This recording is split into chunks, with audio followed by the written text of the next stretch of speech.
지금 이번 한 달 계속 믿음의 승리자들이라는 주제를 가지고 저희가 지금 집중하고 있는데,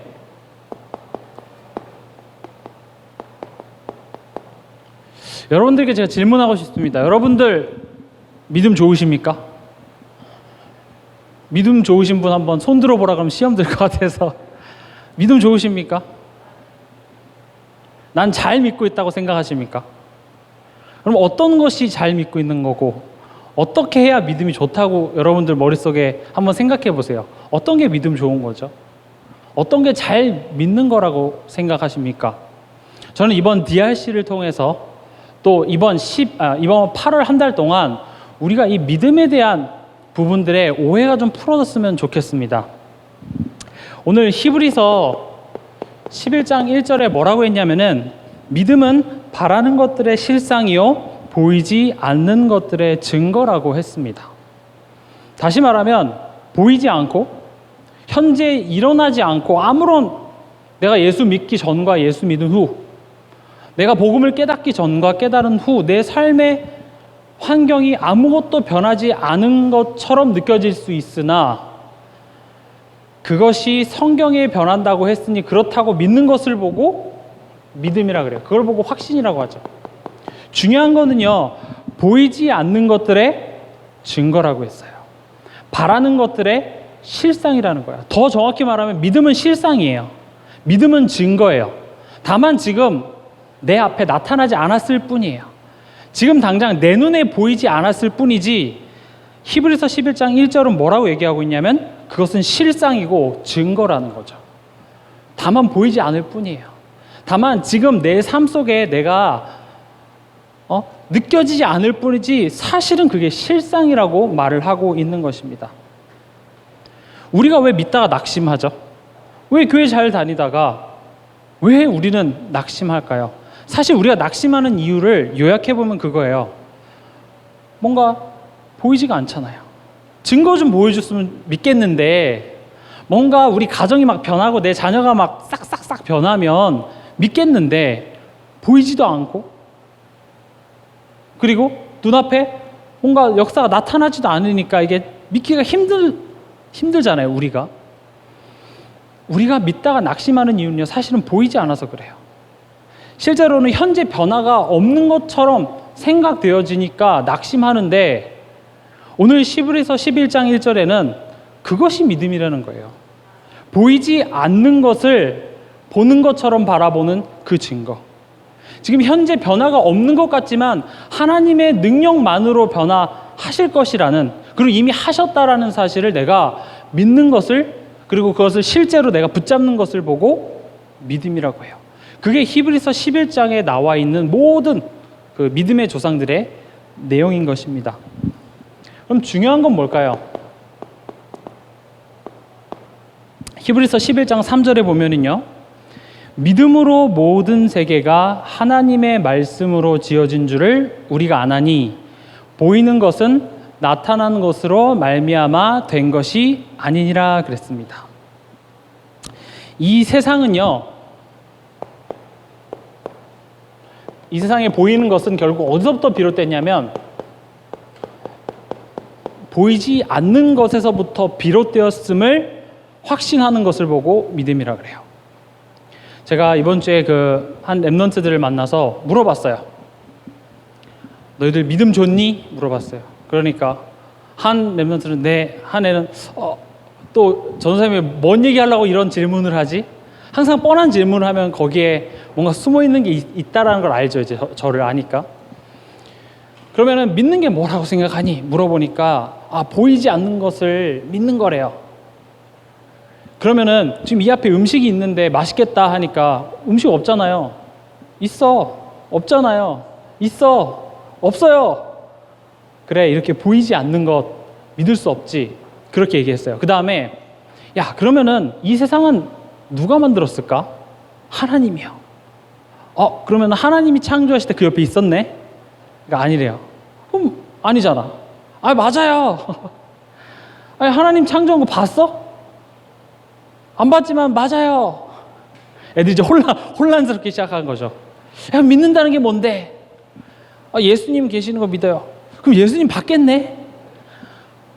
만약에 너가 예수님을 실제로 봤으면 너 나이는 지금 몇 살일까?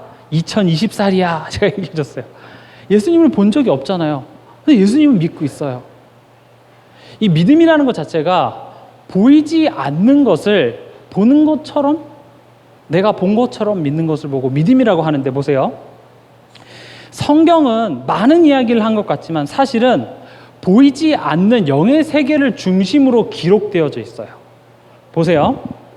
제가 지금 방금 말씀드린 것처럼 창세기 1장 2절에 보이는 천지는 누구에서부터 왔죠?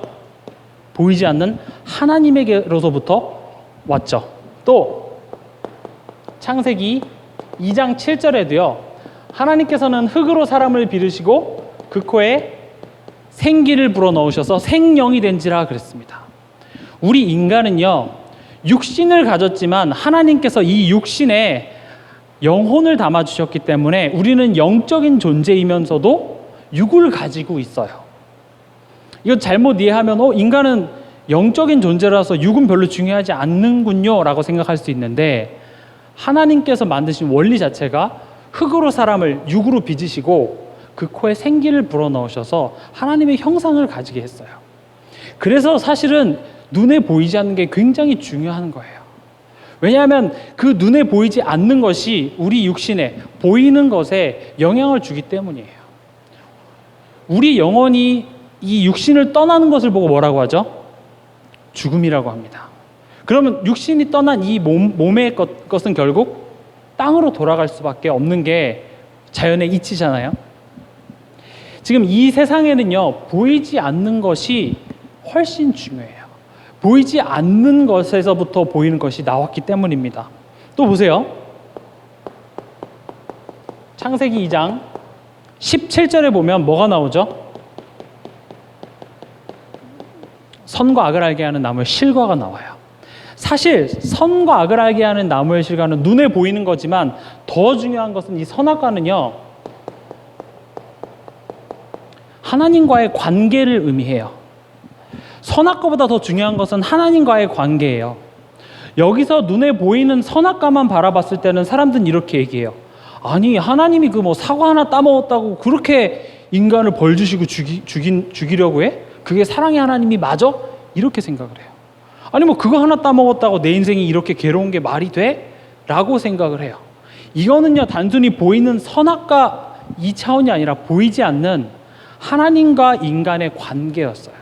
그 관계가 깨짐으로 인해서 인간에게 모든 문제가 찾아온 거예요. 우리가 맨날 창세기 3장 이야기하는 이유, 왜 맨날 선악을 알게 하는 나무의 실과 얘기하는 이유가, 눈에 보이는 것만 얘기했으면 그거 따먹은 게 그렇게 하나님이 그거 하나 용서 못 해주시겠어요? 근데 사실 눈에 보이는 것 말고 그 안에 눈에 보이지 않는 의미가 있는데, 그게 뭐냐? 하나님과의 관계가 깨어진 사건이기 때문에 이것이 중요하다라는 것입니다. 하나님과의 관계가 깨어질 때 우리에게 들려오는 소리가 있어요. 지금 단순히 선과 악을 알게 하는 나무의 실과를 따먹지 말라라고 얘기한 것이 아니라 하나님과 나와의 관계에 대한 언약을 나에게 말씀해 주셨는데, 그게 희미해질 때 내게 들려오는 소리가 있는데, 그게 뭐냐? 사단의 거짓말이에요. 사단의 거짓말이 내게 크게 들려오면 들려올수록 하나님과의 관계를 깰 만한 수많은 이유들이 내 삶 속에 생기기 시작하죠. 반대로요, 하나님과의 깨어진 관계를 회복하는 하나님께서는 새 언약을 주셨는데, 그게 누구죠? 예수 그리스도인 것입니다. 우리가 그래서 지금 이번 8월 한 달 동안 하나님과의 관계를 회복하는 새 언약을 자꾸 우리가 듣는 시간을 갖는 거예요. 여기에 집중할 때, 왜냐하면 반대로 하나님과의 관계에 대한 이 언약이 희미해질 때 사단의 거짓말이 들어왔고, 그 거짓말을 통해서 먹으면 죽는다고 했던 선과 악을 알게 하는 나무의 실과가 맛있어 보이는 내 시각의 변화가 왔어요. 오늘 제목이 믿음을 듣고 보고 말하라입니다. 이 부분과 굉장히 연관이 깊은 내용이에요. 왜냐하면 하나님께서는, 제가 이따도 말씀드리겠지만, 항상 먼저 말씀으로 듣게 하세요. 그 말씀으로 들은 말씀이 내 마음에 꽂혀서 그것을 내가 삶 속에서 볼 때 하나님의 능력이 나타나기 시작하고 그것이 내게 누려질 때 나는 말할 수 있게 된다라는 거예요. 지금 아담과 하와 이야기인 것 같지만 사실은 우리 인류의 문제인 것입니다. 단순히 하와는요, 보이는 것을 봤어요. 선과 악을 알게 하는 나무의 실과를 봤지만 실제로 보지 못한 것은 하나님과의 관계라는 사실을 보지 못했다라는 거예요. 사단은 하와의 시선을 보이지 않는 것에서부터 어디로 가져갔죠? 보이는 것으로.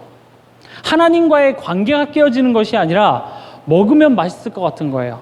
나를 먹으면 지혜롭게 할 만큼 탐스럽기도 한 나무인지라고 하면서 보이지 않는 것에서 보이는 것으로 내 시각을 옮기는 거짓말을 했다라는 거예요. 근데 믿음이라는 것은 무슨 말이냐? 이 보이지 않는 것을 보는 것을 보고 믿음이라 그래요.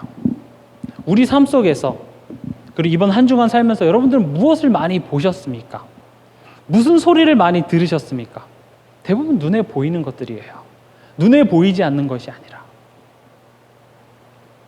그래서 우리는요, 하나님과 관계 회복하는 그리스도를 보는 믿음이 필요합니다. 또 보면은요,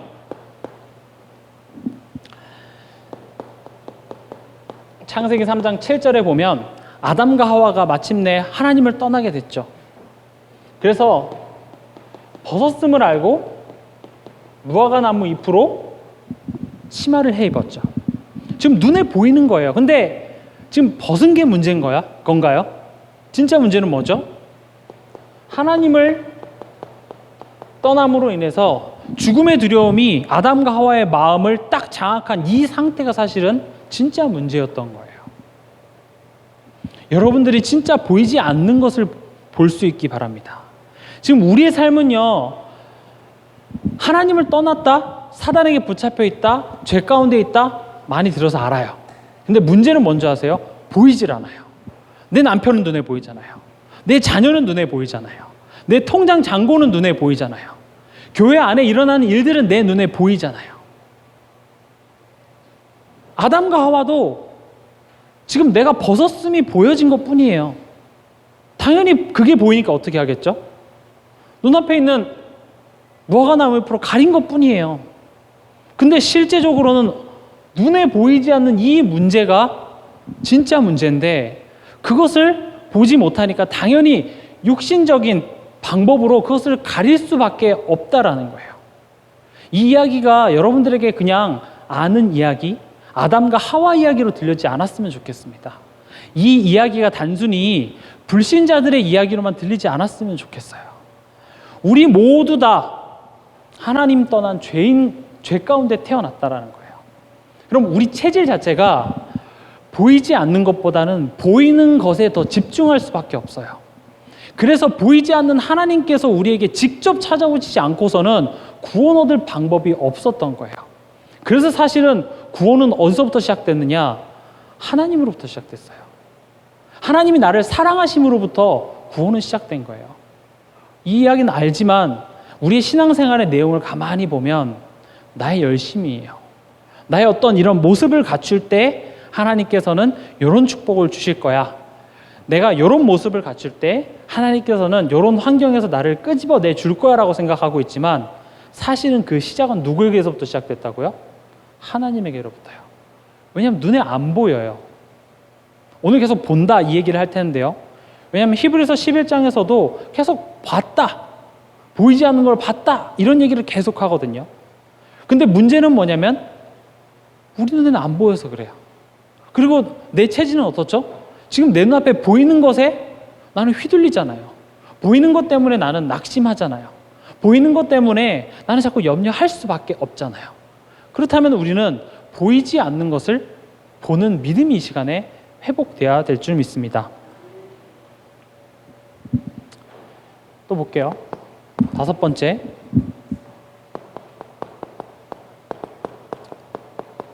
지금 하나님께서 이미 선과 악을 알게 하는 나무의 실과를 따먹어서 하나님과의 관계가 깨져서 죄 가운데 빠져서 사단에게 붙잡힌 상태인 아담에게 말씀하시죠. 아담아 지금 네가 어디 있느냐. 그러니까 뭐라고 하죠? 내가 두려워해서 숨었나이다. 하나님은 그러니까 뭐라고 하죠? 누가 내게 벗었음을 얘기했냐. 지금 하나님이 매우 화났나요? 하나님이 막 엎드려 뻗쳐 몇 대 맞자. 지금 이 상황인가요? 저한테는 어떻게 다가오냐. 야, 지금 이거 생각보다 심각한 문제야. 지금 너가 벗었는 줄 알고 지금 무화과 나무 가렸잖아. 그거 아니야. 지금 이 문제가 어디서부터 시작됐는지 보자 했어요. 아담한테 물어봤죠. 그러니까 아담이 뭐라 그랬죠? 눈에 보이는 내 마누라가 먹으라고 했어요. 왜 이렇게 성경에 나오는 남자들은 다 찌질한지 모르겠어요. 아브라함도 그렇고 뭐 이삭도 그렇고 아담도 그렇고 뭐 다 그래요. 그냥 원래 하나님께서 창조하시길 남자는 찌질한 동물로 했는지 모르겠지만 어쨌든 하와가 했대요. 그러니까 하와가 뭐라 그랬죠? 뱀이 했대요. 하와는요 뱀을 봤지만 실제로 거기에 배후에 조종했던 세력이 누구죠? 사단인 거예요. 결국 우리 인생의 문제들, 오늘 내가 두려워할 수밖에 없고 염려할 수밖에 없는 모든 문제의 시작은 결국 보이지 않는 사단에서부터 시작됐음을 하나님께서는 지금 아담과 하와에게 알려주시고 계시는 거예요. 그러면서 뭐라고 했죠? 뱀을 저주하시고 뱀한테 물어보지도 않았어요. 사단인 줄 아니까. 그러면서 창세기 3장 15절에 여자의 후손을 보내서 뱀의 머리를 상하게 할 것이다. 어떤 방법으로요? 발 뒤꿈치를 상하게 한다. 그게 무슨 말이죠? 십자가의 고난과 죽음을 얘기해요. 예수님께서 십자가에서 고난과 죽으심으로 말미암아 보이지 않는 이 사단의 권세를 내가 멸해줄게. 성경은요 보이지 않는 것들을 중심으로 얘기하고 있어요. 사실은 우리 삶 속에 일어나는 크고 작은 문제들이요 결국 보이지 않는 것에서부터 시작됐어요. 내 가정의 문제들, 내 안에 있는 마음의 아픔들, 사실은 보이지 않는 것에서부터 시작됐다고 성경은 말을 하고 있어요. 근데 나는 이게 보이지 않으니까 눈에 보이는 것으로 이것을 채우려고 하다 보니, 해보셨잖아요. 제가 굳이 말 안 해도 알잖아요. 이것도 해보고 저것도 해보고 사람도 의지해보고 여러 가지 방법으로 나의 이 풀려지지 않는 인생의 수수께끼들을 풀려고 하니까 풀려지던가요? 아니에요. 무화과 나무 잎으로 전신을 다 가렸음에도 불구하고 두려워서 숨게 되는 거예요. 나의 인생이 너무나도 부끄러운 거예요. 왜 나한테만 이런 문제가 닥칠 것인가? 하나님 말씀하세요. 결국 눈에 보이지 않는 사단에게서부터 왔기 때문에 내가 그 사단의 머리를 박살내겠다. 그러기 위해서 내가 직접 갈게. 내가 육신의 몸을 입고 너한테 찾아갈게. 눈에 보이는 문제는요, 사실은 눈에 보이지 않는 사단에게서부터 시작되었고, 그래서 눈에 보이지 않는 하나님께서 눈에 보이는 육신의 몸을 입고 이 땅에 우리에게 찾아오신 거예요. 우리가 하나님 어디 계시다 알면 찾아가겠죠. 보이지 않으니까요. 되게 유치한 것 같습니까? 사실은요, 우리 삶은요, 눈에 보이는 것에 굉장히 약해요. 눈에 보이는 것을 믿는다고 하면서도 막상 딱 뒤돌아서 눈에 보이는 문제에 내 마음이 막 흔들려요. 나의 신앙이 흔들려요. 여러분들이 이번 이 DRC를 통하여서 보이지 않는 것을 증거로 붙잡을 수 있는 믿음이 회복되시길 바랍니다. 그래서 히브리서 11장 4절에 보면 믿음으로 아벨은 가인보다 더 나은 제사를 하나님께 드림으로 의로운 자라 하시는 증거를 얻었으니 그랬습니다. 지금 이 내용을 보면 결국 무엇을 얘기하고자 하냐면요, 구원의 시작은 누구에게로부터 시작된다고요? 하나님에게로부터 시작된다라는 말입니다. 왜 그러냐면요, 가인이 드렸던 것은 나의 희생을 드렸어요. 내가 이 곡식을 추수하기 위해서 내가 얼마나 고생했고 내가 얼마나 열심히 헌신했음을 나의 희생으로서 하나님께 다가갔지만, 아벨이 드린 것은 무슨 희생을 드렸죠? 그리스도의 희생을 드렸어요. 나의 그 어떤 희생으로는 안 되는 거예요. 나의 방법으로는 안 되는 거예요. 왠지 아세요? 눈에 보이지 않는 문제라서 그래요. 하나님이 어디 계신지도 모르겠고 사단이 눈에 안 보여서 그래요. 그건 내 힘으로 안 되잖아요. 아벨이 뭔가 잘못했나요? 아니요. 아벨은 나의 희생을 드렸다니까요. 굉장히 신실할 수도 있었어요. 굉장히 성실한 사람일 수도 있었어요. 근데 그 성실함으로 되는 게 아니에요. 아벨이 드렸던 건 뭐죠? 하나님께서 나를 위해 희생하시지 않는 한 여기서 빠져나올 수 없다라는 사실을 알았어요. 그래서 그 그리스도의 희생만으로 가능하다라는 믿음의 제사를 드린 것입니다. 지금 이 시간에 우리가 예배 드리는 게 무슨 의미냐면요, 나의 힘으로 안 된다라는 거예요. 그리스도의 희생으로만이 가능하다라는 거예요. 내 가정의 문제, 내 삶의 이런저런 문제, 내 힘으로 안 된다라는 거예요. 나의 노력으로도 안 된다라는 거예요. 그리스도의 희생으로만이 가능하다라고 하는 믿음의 고백이 결국 아벨의 제사였다라는 거예요. 왜 우리는 그 이야기를 보면서 걔네는 그랬구나 하고 끝나십니까? 내 얘기예요. 내가 가인으로 보여줘야 돼요. 내가 알게 모르게 내 속에 비복음적인 게 너무나도 많았네. 내가 열심히 해서 나의 희생과 내가 생각하는 나의 의의가 있잖아요. 야, 그래도 이렇게 해야지. 교회 다니는 사람이 이래도 돼? 복음 가졌다고 해도 아무리 복음이라지만 하면서 이래도 돼? 나만의 의로운 게 있다니까요. 사실은 하나님의 의를 믿는 것이 아니라 내가 옳다고 하는 것을 믿기 때문에 교회 안에서는 끊임없는 갈등이 있을 수밖에 없어요. 가정 안에서도 자녀와 부모 간의 갈등이 있는 이유, 부부 간의 갈등이 있는 이유, 사실은 나의 의의가 있어요. 내가 옳다고 하는 그 의를 만들어 놓고 그 의의 기준에 도달하지 않으면 누구든지 잔소리의 대상이 되고 누구든지 정죄의 대상이 되는 거예요. 근데 하나님 뭐라 그랬죠? 나는 그거 죄로 인정하지 않아. 누구든지 그리스도를 바라보면 의롭다 내가 칭해줄게. 그게 하나님의 의예요. 그렇게 정죄하고 있는 나조차도 하나님의 은혜로 하나님 자녀가 된 난데 가만히 내 자신을 한번 돌아보자는 거죠. 내가 가인이에요. 사실은 나의 희생을 드리고 있어요. 가인이 왜 이런 제사를 드렸을까요? 가인 생각에 내가 그게 옳다고 생각했잖아요. 그래도 내가 하나님 이만큼 축복 주셨는데 내가 그래도 이만큼 하나님 드리는 게 옳지. 그래도 내가 우리 아빠가 아담인데 하면서 나름 열심히 해서 뭔가 드렸겠죠. 근데 아벨은요, 열심히 안 한 것이 아니라 내 힘으로는 안 된다라는 걸 이미 알았어요. 그래서 그 믿음의 제사를 드린 거예요. 지금 여러분들이 내가 가인이었구나를 깨닫는 그 순간부터 믿음의 제사가 시작되어질 줄 믿습니다.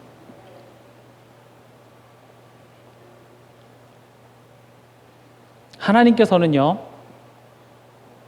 이 구원을 어떤 방법으로 시작하셨느냐? 나를 사랑하심으로부터 시작했어요. 어떻게 나를 사랑하셨죠? 십자가라는 방법으로 나를 사랑하셨어요. 십자가라는 방법은 뭐죠? 우리 인생은 모두요, 죽음이라는 빚을 지고 있어요. 결국 우린 죽어야 될 인생이잖아요. 근데 죽어야 될 그 빚을 우리가 다 어깨에 지고 있으니까 그 삶이 당연히 수고하고 무겁고 피곤할 수밖에 없는 인생인 거예요. 성경은 그렇게 얘기하고 있어요. 여러분들 이번 한 주간 왜 피곤하셨죠? 무엇 때문에 마음이 외로웠고 무엇 때문에 내가 이번 한 주간 눈물을 흘렸습니까? 성경은요, 이 죽음의 빚을 지고 있다고 말을 하고 있어요.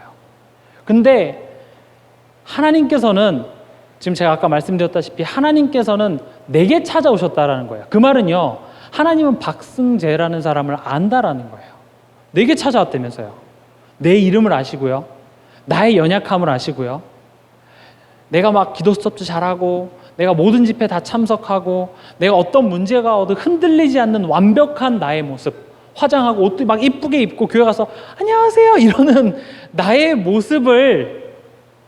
모습만 아시는 것이 아니라 나를 아신다는 거예요.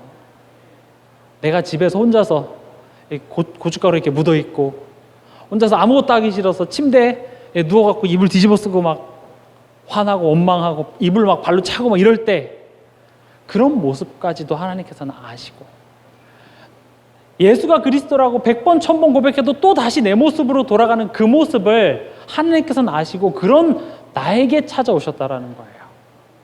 하나님께서 창세기 3장 15절에 여자의 손을 보내준다고 말하셨을 때 그때 하나님께서는 여러분들이 한 사람 한 사람을 아시고 계셨다라는 거예요. 내가 여자의 손을 보내줄게. 이거 단순히 아담을 위해서만입니까? 아니에요. 나를 위해서요. 여자의 손 보내주겠다고 할 때 하나님 생각 속에는 여러분들 얼굴 한 사람 한 사람이 있었다니까요. 그 사실을 기억하세요. 하나님이 내게 찾아오신 거군요. 하나님이 나를 아신 거군요. 하나님께서 내게 찾아오셔서 내가 너를 완성하겠다는 거예요. 그럼 뭐가 문제인가요? 지금 안 되어지는 내 모습 보고도 실망할 필요도 없어요. 다른 사람 때문인가요? 아니요. 보이지 않는 사단이에요. 그래서 그 사단의 머리를 박살내기 위해서 미리 길을 열어주신 거예요. 우리가 십자가 사건을 기억하면서 보이지 않는 것을 보는 것을 보고 믿음이라고 합니다. 십자가 사건을 기억하면서 아직 나타나지 않은 것을 실상으로 붙잡는 것을 보고 믿음이라 그래요. 그럼 지금 우리에게 필요한 것은 보이지 않는 것을 보라는 게 아니에요. 실상으로 나타나지 않은 것을 실상인 것처럼 여기라는 것이 아니라 그리스도를 바라보라는 거예요. 본론입니다. 우리는 믿음을 들어야겠습니다. 여러분들의 하루는 어떠셨나요? 우리의 24시는요, 사실은 수많은 소리를 들어요. 염려의 소리, 또 현실에 대한 그런 걱정의 소리, 미래에 대한 어떤 불안의 소리들. 우리가 어떤 것을 생각하는 것 같지만 그 생각이 결국은 나의 내면의 소리입니다. 내가 내 자신에게 말하지 않고는 생각할 수 없어요. 그러면은 내가 하루 종일 생각했던 그 수많은 소리는 결국 나에게 내가 말하는 소리인 거예요. 우린 그 소리를 듣고 있어요. 그럼 여러분들은 24시간 어떤 소리에 진짜 많이 노출되어져 있는지 한번 확인해 보셨으면 좋겠습니다. 어제 류 목사님께서 리더 메시지 주셨는데 하시면서 뭐라고 말씀하시냐면 내가 생각하는 것이 지금 여러분들이 생각하는 것이 24라는 거예요. 지금 여러분들이 뭘 생각하시죠? 그게 24고 그게 여러분들의 미래라는 거예요. 여러분들이 지금 눈에 보이는 어떤 그런 환경 앞에서 지금 염려하고 계십니까? 사실은 나는 그걸로 24 하고 있는 거예요. 그 염려가. 교회 안에서 이런저런 갈등 내게 보이십니까? 이 류 목사님이 하신 말이에요. 근데 결국 그게 내 24시라는 거죠. 근데 그러면서 뭐라고 말씀하시냐면 성삼위 하나님께서 우리와 24시간 함께 하시는 것이 우리에게는 믿어줘야 된다. 그것이 기억나야 된다라고 말씀을 하세요. 제가 지금 뭘 말씀드리려고 하냐면 우리에게 어떤 것이 지금 계속 들려지느냐가 24라는 거예요. 근데 저도 제 스스로를 한번 봤어요. 그 순간순간 무슨 소리가 들려지는지. 가끔씩 원망의 소리 굉장히 많이 들려지더라고요. 이래갖고 될까? 저도 지금 제가 30년 넘게 공부하고 성공을 위해 달려왔던 나의 그 배설물들을 배설물이라 생각하고 다 버리고 이제 말씀 운동, 이 복음만 전하겠다고 전도사로 왔는데 때로는요 갑자기 불현듯 불안함이 올 때가 있어요. 미래에 대한 불안함. 이래갖고 될까? 이런 거 있잖아요. 제 친구들, 제 학교 후배들 지금 뭐 다 굵직굵직한 자리에 가 있다라는 소리를 들으면 순간 이렇게 불안함이 확 찾아올 때가 있어요. 내가 이 나이가 됐으면 내가 부모님한테 뭐 이렇게 효도도 해야 되고 뭐 해야 되는데 제가 지금 뭐 그렇게 할 수 있는 시간과 뭐 여러 가지가 안 되는데 순간 제 마음속에 그런 소리들이 들려올 때가 있어요. 근데 그런 소리가 들려올 땐 어김없이 그 소리에 꼬리를 물고 결국 끝은 뭐가 되는 줄 아세요? 원망이에요. 모든 것에 대한 후회고 다 짜증이에요. 그리고 결국 내 마음속에는 염려로 가득하게 되어져 있는 상태가 되더라고요. 여러분들은 하루 그리고 이번 주 사시면서 어떤 소리를 좀 많이 들으셨나요? 우리가 이 시간에 들어야 될 소리는요. 우리 계시록 3장 20절 한번 같이 읽어보겠습니다.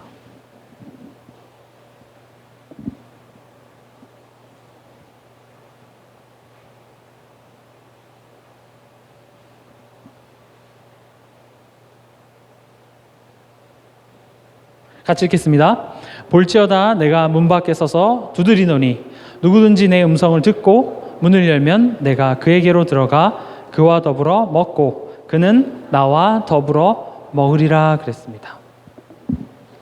우리에게 들려져야 되는 것은 예수님의 음성인데 보세요.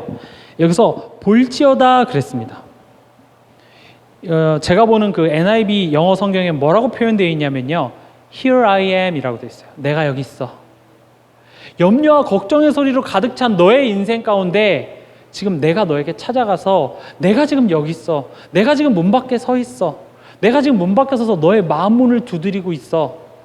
이게 들려야 돼요. 그리고 뭐라고 했죠? 내 음성을 듣고 그랬습니다. 여러분들에게 이번 한 주간 어떤 음성이 들려야 되냐? 요한복음 19장 30절에 십자가에서 다 이루셨다라는 예수님의 음성이 들려야 돼요. 에베소서 2장 1절에 허물과 죄로 죽었던 너희를 살리셨다라는 예수님의 음성이 내게 들려야 돼요. 로마서 8장 2절에 생명의 성령의 법이 죄와 사망의 법에서 나를 해방했다라는 그 음성이 내게 들려야 돼요. 하나님의 아들이 나타나신 것은 마귀의 일을 멸하려 하셨다라는 그 음성이 내 하루 24시간에 가장 크게 들려야 돼요. 그럼에도 불구하고 나에게는 어떤 소리가 더 많이 들리나요? 사실은 허물과 죄로 죽었던 나의 모습 속에서 나오는 나의 소리들이 자꾸 들려지고 이미 마귀의 일을 멸하신 그 마귀의 거짓말의 소리가 자꾸 들려지니 새 사람이 되었고 새로운 피조물이 되었음에도 불구하고 자꾸 옛날로 돌아간 것처럼 아무것도 변함이 없는 것처럼 현실은 그대로인 것처럼 볼 수밖에 없고 들을 수밖에 없는 거예요. 여러분들은 어떤 소리가 많이 들려지십니까? 우리는요, 눈에 보이는 것만 볼 수밖에 없는 체질입니다. 눈에 보이는 것을, 눈에 보이지 않는 사단이 결국 우리에게 역사에서 원죄의 그런 결과들, 눈에 보이는 결과들로 우리에게 영향을 끼쳤죠. 근데 우리가 이 소리가요, 내가 도저히 믿을 수 없는 그 상황에 사실은 들려야 되거든요. 우리가 지금 눈에 보이는 것만 바라보면서 눈에 보이는 것 때문에 힘들어하는 내 생각 속에, 내 마음 속에 진짜 그때 들려져야 되는 것이 볼지어다 내가 문 밖에 서서 두드리노니예요. 누구든지 내 음성을 듣고. 현실이 너무 가혹하십니까? 너무 내 의지가 약해서 또 무너지는 그 순간에, 도저히 믿을 수 없는 그 순간에 예수님의 음성을 들으시기 바랍니다. 십자가에서 다 이루셨음을, 이런 나를 위해서 대신 죽으심으로 다 탕감하셨음을 그 음성이 여러분들에게 들리셨으면 좋겠습니다. 그러면서 뭐라고 말씀하셨죠? 내가 그에게로 들어가 그랬습니다. 그 말은 뭐예요? 내가 너와 함께 할게. 왜 지금 나에게로 들어오시죠? 내 인생의 주인이 되어주시기 위해서 지금 함께 하신다라는 거죠. 어떤 주인이요? 힘든 일 또 시키는 주인인가요? 아니요. 가르치고 생각나게 해주셔서 세상이 줄 수 없는 그 평안함을 가져다 주시기 위한 주인이라는 거예요. 우리가 계시록 3장 20절의 내용은 너무나도 잘 알죠. 볼지어다 문 밖에 서서 이렇게 예수님 두드린다. 이거 뭐 영접기도 하기 전에 불신자들한테만 하는 얘기인 것 같지만, 내가 이번 한 주간 살면서 지금 눈에 보이는 문제 때문에 내가 너무 힘들고 갈등하는 그 순간에 우린 볼지어다. Here I am. 내가 지금 여기 있어. 내가 지금 너의 마음 문 앞에 와 있어. 내가 지금 문 밖에서 문 두드리는 소리, 내 음성을 들어. 우리는 어떤 음성을 많이 듣죠? 사단의 음성이에요. 내가 너를 위해서 십자가에서 다 이루었다라는 소리보다 내 생각인 것 같잖아요. 지금 그래도 이건 이렇게 될 것 같은데, 내 생각인 것 같지만 사실은 누구라고요? 사단이에요. 세상 풍속을 쫓는 것 같지만 사실 누구를 따르는 거예요? 공중 권세 잡은 자를 따랐으니 분명히 나와 있잖아요. 여러분들의 생각 아니에요. 사실은 그 여러분들의 생각, 그 배후에 사단이 여러분들을 망하게 할 수는 없어요. 하지만 여러분들에게 많은 것을 놓치게 할 수 있다는 거예요. 근데 여러분들은 어떤 음성이 들려야 되냐? 내가 이 사단의 머리를 십자가에서 이미 박살냈다라는 그 음성이 자꾸 들려야 돼요. 그러면서 뭐라고 하셨죠? 그에게로 들어가 그와 더불어 먹고 그는 나와 더불어 먹으리라 그랬습니다. 먹는다는 게 무슨 말이죠? 결국 내 인생에 내가 하나님 자녀고 내가 복음 아는데 왜 내 삶 속에는 힘이 없습니까? 결국 생명력의 부재인 거예요.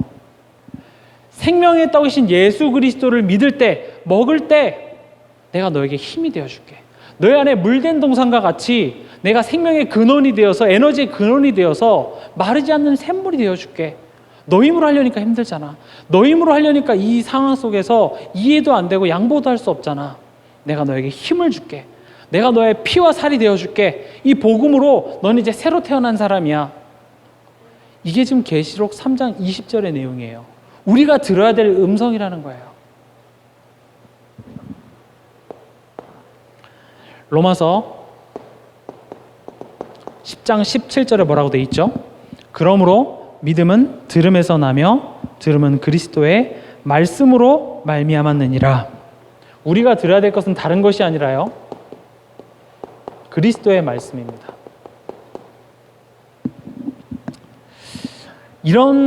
제가 말씀 운동을 하면서 이렇게 얘기를 많이 들어요. 아는데 안 믿어진다는 거예요.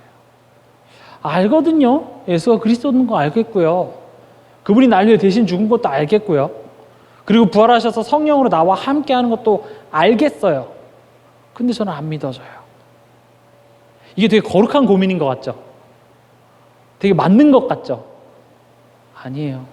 뭐라고 되어 있냐면 믿음은요, 그리스도의 말씀을 들음에서 난다 그랬어요. 아는 게 아니라 그리스도께서 십자가에서 나를 위해 하신 일을 내가 계속 들었을 때 내 마음에 생겨나는 것이 믿음이라는 거예요. 그래서 우리가 히브리서 12장 2절에도 보면 믿음의 주여 온전하게 하시는 이인 예수를 바라보자 그랬어요. 내가 이걸 알았을 때 막 내 마음에 믿음이 솟을 것 같습니까? 내가 막 예수 그리스도가 날 위해서 십자가에 대신 죽었구나 이거 알았는데 갑자기 막 모든 문제가 사라지고 어떤 어려운 환경 속에서 다른 내가 돼서 막 행동할 것 같습니까? 아니요. 믿음은 뭐라고 돼 있죠? 들음에서 나요. 어떤 것을 들음에요? 그리스도의 말씀을 들음에서 나는 거예요. 우리 체질 자체가 사단의 거짓말을 오랫동안 들어왔던 체질이에요. 태어날 때부터 내 생각의 소리, 내 내면의 소리를 계속 들어왔던 체질이기 때문에 이것을 안다고 해서 끝나는 게 아니에요. 하와가 하나님의 언약, 하나님과의 관계에 대한 이 언약을 몰라서 하나님을 떠났어요? 아니요. 이게 희미해졌거든요. 우리에게 지금 무엇이 계속 들려줘야 되냐? 그리스도의 말씀이 계속 들려줘야 돼요. 그리스도를 바라보라는 말은 그리스도께서 나를 위해 하신 그 일을 내가 매일 바라보는 거예요. 그 그리스도에 대한 말씀을 내가 계속 내 귀에 들리게 한다라는 거예요. 그랬을 때에 내 마음속에 이제 생명이 역사하기 시작하는 거예요. 제가 리더스훈련 때도 말씀드렸죠. 우리는 뭐라고요? 흰쌀이 아니라 현미예요. 생명을 가진 씨앗이라도 그 씨앗이 자랄 수 있는 조건이 있어요. 어떤 조건이죠? 흙이 있어야 되고 수분이 있어야 되고 그다음에 햇빛이 있어야 되고 그 조건이 갖춰졌을 때 그 씨앗을 심게 되면 그게 자라는 것처럼 우리의 믿음이 언제 자라나죠? 우리에게 생명은 있어요. 그리스도의 말씀이 내 영혼에 계속 들려졌을 때. 제가 어떤 한 현장을 갔는데 그 현장에서 한 청년이 있어요. 이분은 잠도 많이 못 자요. 그래서 많이 자면 한 4시간. 근데 그 잠 4시간 잘 거를 2시간 줄여서 말씀 운동 오는 거예요. 다락방에 와서. 근데 그분이 이제 어떤 질문을 해요. 그럼 제가 답을 해주죠. 그러니까 그 옆에 있던 어떤 다른 사람이 전도사님은 그 질문하면 또 어차피 그 복음 얘기하실 거잖아. 그러니까 이 청년이 뭐라고 하냐면 저는 제가 이런 질문을 하면 전도사님께서 저한테 뭐라고 할 줄 알아요. 근데 저는 전도사님이 해주시는 그 얘기가 계속 듣고 싶어요. 그래서 저는 또 똑같은 질문을 해요. 저는 그 얘기를 듣는데 그렇구나. 진짜 우리의 영혼은 복음을 듣고 싶어 한다라는 사실이 또 한 번 제가 확인하는 시간이었어요. 그분은 잠도 못 잔다니까요.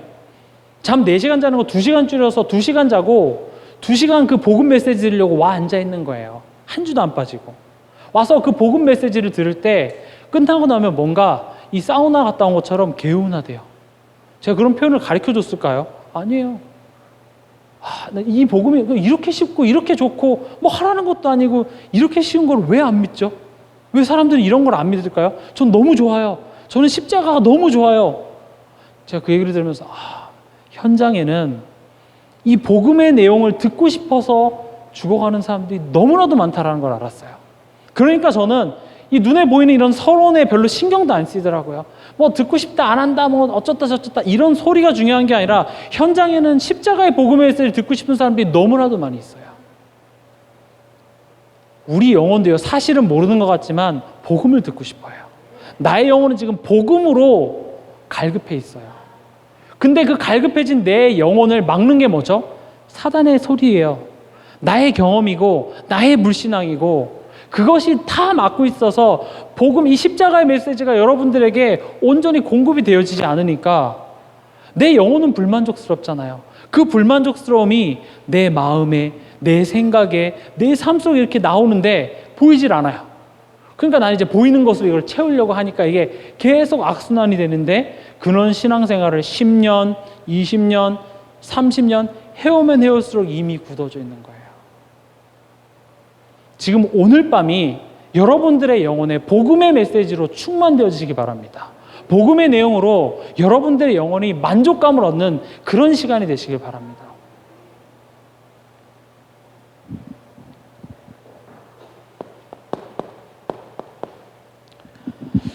우리는 믿음을 봐야 되겠습니다. 본다라는 게 어떤 의미죠? 우리가 봐야 될 것은요, 에베소서 2장 1절에서 3절, 허물과 죄로 죽었고 또 공중권세 잡은 자를 따랐고 하나님 떠나서 죄와 저주에 살 수밖에 없는 이 인생이라는 사실을 우리가 알고 히브리서 2장 14절 15절에 죽음의 권세 잡은 자 사단에게 붙잡혀서 죽음의 두려움 속에 종노릇하며 살 수밖에 없는 나의 인생을 위해서 예수님께서는 대신 죽으심으로 여기서 나를 완전히 해방시켜 주셨다라는 사실을 믿는 것을 보고 본다라고 합니다. 그래서 부활하신 그리스도께서 지금 성령으로 시체와 같던 내 마음에 생명으로 들어와 계신 거예요.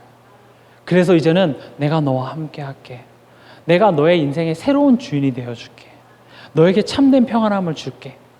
이 내용을 기억하는 것을 보고 본다라고 합니다. 그럼 이 내용이 민수기서 21장 9절에 한번 같이 보겠습니다. 민수기서 21장 9절입니다.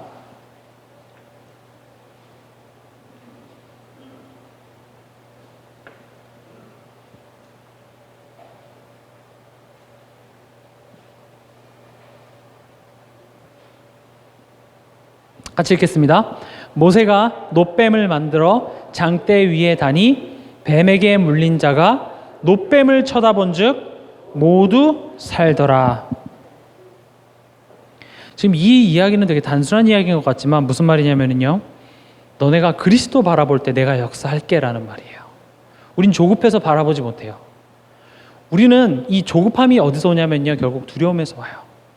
이렇게 되면 이렇게 될 것 같은데, 이런 상황이 이렇게 되면 이렇게 될 것 같은데 두려움이 찾아와요.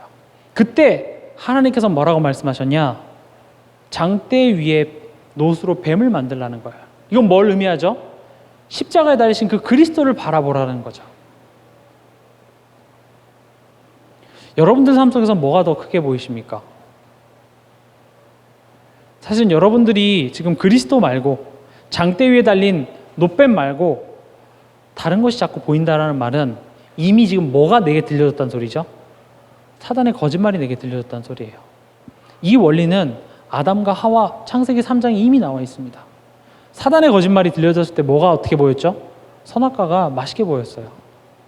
지금 내 삶 속에 문제가 크게 보인다. 내 삶 속에 그리스도 외에 자꾸 다른 것들이 보인다라는 것은 이미 내 귀에 사단의 거짓말이 들려졌음을 의미해요. 반대로 내가 예수 그리스도를 바라볼 때 뭐가 떠나냐? 사단이 떠나가게 돼 있어요. 내가 예수 그리스도 바라봤을 때 나의 예전의 과거의 아픈 상처가 떠나가게 돼 있다니까요. 제가 이번 주에 말씀 운동하고 막 너무 성령 충만하고 막 포럼 듣고 막 와 좋다 막 이러고 나왔어요. 그래서 이제 차를 타고 집에 돌아가야 되니까 딱 차를 봤는데 차 유리창 앞에 뭐가 보였게요? 주차 위반 딱지가 딱! 순간 은혜가 어디로 가죠? 사라져요. 모든 거 사라지고 주차 위반 딱지만 제 눈앞에 딱 보여요. 그 순간 화가 확 나더라고요. 아니 내가 지금 놀러 온 것도 아니고 데이트 온 것도 아니고 말씀 운동하러 내가 여기까지 왔는데 하나님께서 무슨 돈이라도 줄게 하면 모를 망정 왜 주차 딱지가 붙여있냐고 5초 고민했습니다. 이게 하나님의 뜻인지 사단의 역사인지. 5초 뒤에 답을 냈어요. 답이 뭐냐? 이것은 하나님의 뜻, 사단의 뜻 이전에 내가 주차하면 안 되는데 주차한 거예요. 그래서 주차 위반 과태료를 내야 하는 거예요. 그럼 내면 되잖아요. 너무 사실이잖아요. 근데 사단은 어떻게 하는 줄 아세요? 제가 예를 들어서 돈에 대한 상처가 어렸을 때부터 있다고 한번 해볼게요. 그럼 그 주차 위반 딱지를 봤을 때 어떻게 될까요? 시험에 들어요. 아니 내가 지금 말씀 운동하는데 이 지역 재수없어. 다시는 안 와. 안 오겠죠. 왜냐면 주차 위반 이거 그리고 집으로 돌아가면서 주차 위반 그 과태료가 4만 원이더라고요. 이 4만 원으로 내가 뭘 할 수 있었을까를 생각하면서 보면 볼수록 막 화가 막 나겠죠. 이거 뭐야 하면서. 근데 그 순간에 내가 주차하면 안 되는데 주차했구나.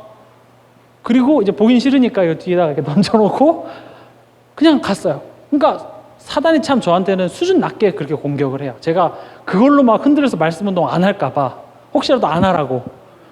근데 저는 이제 내면 되지 뭐. 그리고 그 지역에서 진짜 더 기도해야 되겠다. 그리고 다음부터는 거기 주차하면 안 되겠네. 주차하라는데 주차해야 되겠다.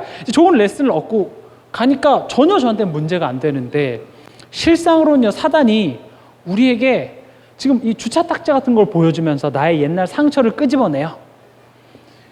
나는 지금 없는 것을 본 게 아니라 실상을 봤을 뿐인데 그걸 보고 난 뒤에 나는 어떤 자리에 있는지 한번 보세요. 내가 가정 안에 일어나는 일들, 회사 안에 일어나는 일들, 교회 안에 일어나는 일들, 그런 것들 나는 봤을 뿐이에요.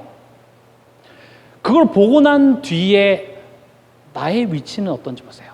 그걸 보고 난 뒤에 오직 예수만 보여지는 나의 신앙생활인지, 그걸 보고 난 뒤에 모세도 엘리야도 사라지고 예수님도 같이 사라지는 신앙생활인지 여러분들이 스스로 한번 점검해 봤으면 좋겠어요.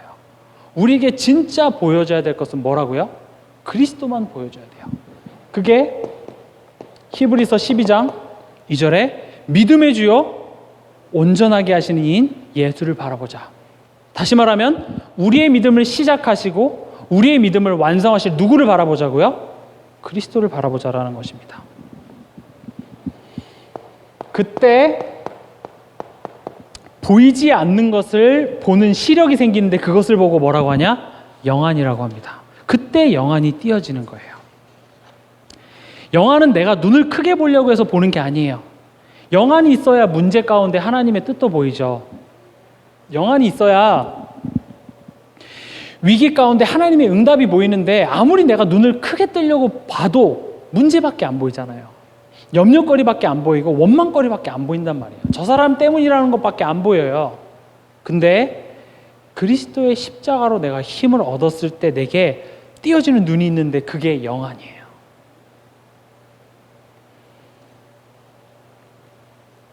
이 영안으로 나를 바라보고 이 영안으로 내 삶을 바라볼 때 이제 문제가 재해석돼요. 쉽게 말하면 그리스도로 나의 옛사람이 죽고 이제는 새로운 피조물이 바라보는 관점인 거예요. 새로운 관점인 거예요. 내가 염려하는 이유, 내가 갈등하는 이유, 아직도 옛날의 관점으로 지금 내가 바라보고 있잖아요. 그래서 이것을 새롭게 보라, 이 얘기를 하고 싶은 것이 아니라 진짜로 십자가에서 하나님께서 나를 위해서 이루신 이 구원의 내용을 내가 실제적으로 믿을 때 새로운 피조물의 관점으로 보게 된다라는 거예요. 류 목사님께서는 이번 리더십에 때 이걸 뭐라고 표현하셨냐면 24시 누림이라고 표현하셨어요. 내가 자꾸 복음의 이 그리스도의 내용을 듣고 내가 그리스도를 바라보는 것을 내 삶 속에서 계속 하는 것을 보고 24 누림이라고 했어요. 그때 할 수 있는 게 뭐라고 말씀하셨냐면 기다림을 할 수 있어요. 뭘 기다리냐? 하나님의 역사하심을 기다리는 거예요. 인내하라는 게 아니에요. 참으라는 것이 아니라 내가 아예 나의 세계관이, 나의 관점 자체가 아예 새로운 피조물로 성령이 주인된 새 사람으로 바뀌었기 때문에 내가 지금 바라보는 것은 눈에 보이는 것이 아니라 눈에 보이지 않는 영적인 것을 볼 수 있는 영안이 생긴 거라는 거죠.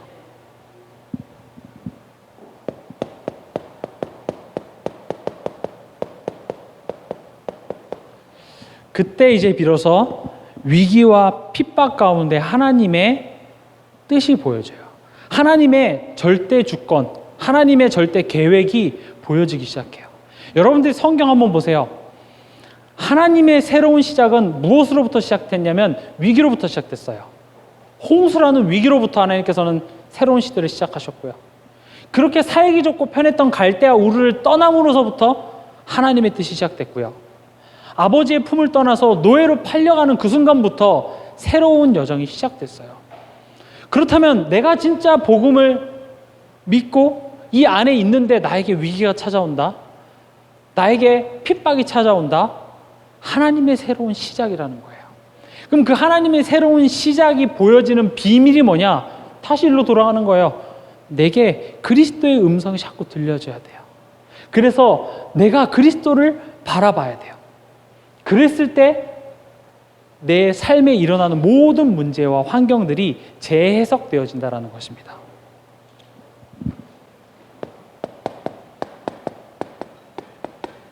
그리고 우린 이 믿음을 얘기해야 되겠습니다. 성경 같이 찾아보겠습니다. 고린도전서 2장 12절에서 13절입니다.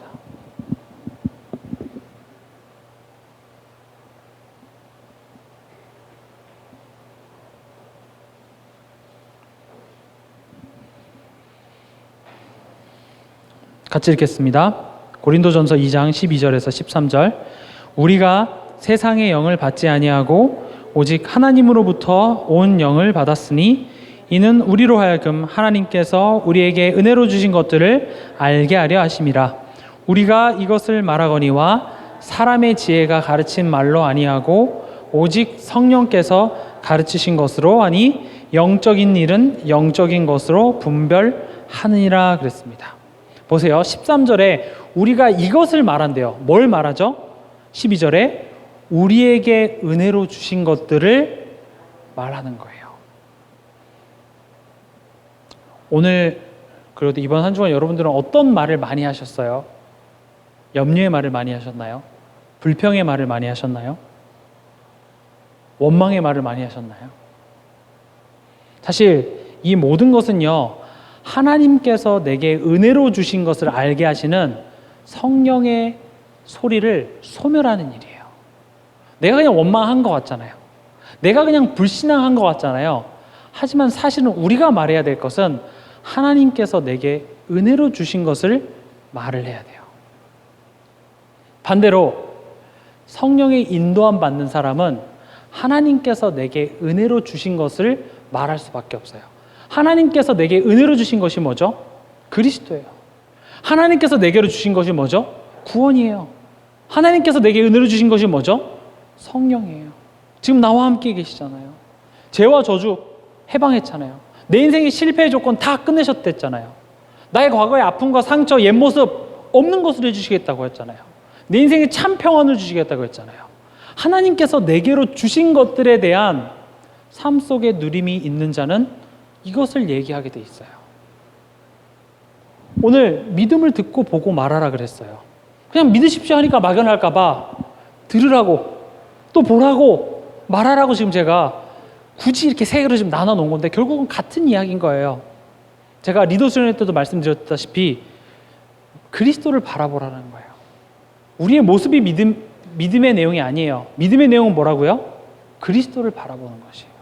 그리스도를 바라본다라는 말은 하나님께서 내게 은혜로 주신 것을 말하는 것도 포함이 되는 거예요. 그랬을 때 사도행전 3장 1절에서 10절에 내게 있는 것으로 내게 주노니 그랬어요.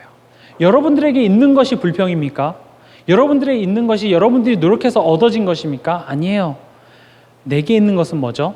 예수 그리스도의 이름으로 말미암아 구원받은 이 구원의 은혜의 선물이 내게 있는 것이에요. 그 능력이 베드로에게는 날 때부터 안진뱅이를 일으킬 만한 능력의 이름이었어요. 여러분들에게는 어떤 이름이십니까? 여러분들의 그렇게 바뀌지 않는 가족을 바꿀 수 있는 능력의 이름이라고 믿으십니까? 나의 그렇게 바뀌지 않는 나의 옛 체질을 바꿔놓는 그 예수 이름이라고 여러분들은 믿으십니까? 내게 은혜로 주신 것들이 여러분들에게 풍성해질 때 그때 하나님의 능력이 나타나는 것입니다. 창세기 6장 14절에 수요일날 목사님께서 말씀하셨죠. 누구를 위해 방주를 지으라고요? 나를 위해. 나를 위해 시작한 이 믿음의 운동이 누구에게 전달됐어요? 가족에게. 나를 위해 방주를 지었는데 결국 그 방주에 누가 탔냐면 내 가족이 탔어요. 그럼 봐보세요. 지금 들으면서 이거 내 자녀가 들어야 되는데 이거 누가 들어야 되는데 아니요. 지금 나한테 들으라고 하나님께서는 이 말씀 지금 나에게 해주시고 있어요. 내가 그리스도 바라볼 때, 즉 내가 나를 위해서 방주를 지을 때 그 방주에 누가 탄다고요? 내 가족이 탄다. 그럼 노아는 몇 년을 지었을까요? 100년, 120년이라고 말씀하셨죠. 100년이 넘는 세월을 방주를 지었던 것처럼 사실 우리가 해야 될 것은 그리스도를 바라보는 거예요. 우리의 눈이 그리스도께 고정되어지는 그 삶을 하나님께서는 원하시는 거예요. 그렇게 보고 있을 때 하나님께서 하시겠다라는 거예요. 하나님께서 우리 가정을 변화시키고 하나님께서 우리 자녀를 변화시키고 하나님께서 이 지역을 변화시키는 거예요. 언제요? 내가 그리스도 바라볼 때, 내가 이 그리스도의 내용으로 내 마음이 충만해질 때, 이것으로 나에게 참된 평안이 찾아왔을 때, 내가 그 안에서 누리고 있을 때 내가 역사할 테니까 너는 장대 위에 달린 놋뱀을 바라보라고 말씀하고 계세요. 말씀을 맺겠습니다. 대단한 믿음이 아니에요. 그리스도를 믿는 믿음입니다. 이번 한 주간 동안 여러분 낙심하셨습니까? 불신앙하셨어요? 염려하셨습니까? 하나님께서는 그런 모습 이미 알고 계세요. 안 그런 척 하지 마세요. 다 알고 계십니다. 근데 하나님께서는 그럼에도 불구하고 뭐라고 말씀하셨죠? 그리스도를 바라보라는 거예요. 오늘의 결론으로 히브리서 12장 2절 읽고 마치겠습니다. 히브리서 12장 1절 2절. 결국 히브리서 11장 통틀어서 하고자 하는 말이 히브리서 12장 1절 2절에 있기 때문에 이 내용을 우리가 결론으로 붙잡아야 되겠습니다. 같이 읽겠습니다. 이러므로 우리에게 구름같이 둘러싼 허다한 증인들이 있으니 모든 무거운 것과 얽매이기 쉬운 죄를 벗어버리고 인내로써 우리 앞에 당한 경주를 하며 믿음의 주요 또 온전하게 하시는 이인 예수를 바라보자. 그는 그 앞에 있는 기쁨을 위하여 부끄러움을 개의치 아니하시더니 하나님 보좌 우편에 앉으셨느니라. 예수 그리스도를 바라보는 믿음 회복되시기 바랍니다.